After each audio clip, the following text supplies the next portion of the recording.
Kung wala kayong pang-coated sa pandesal, wala kayong mahanap sa supermarket, pwede ito.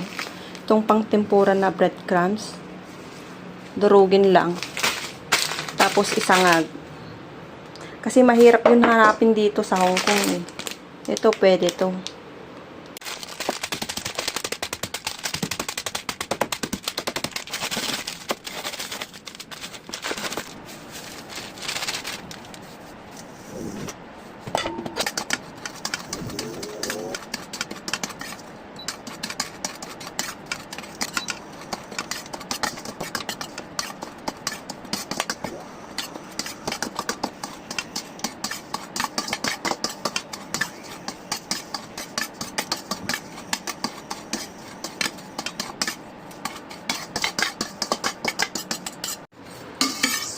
So, ito, pwede na to.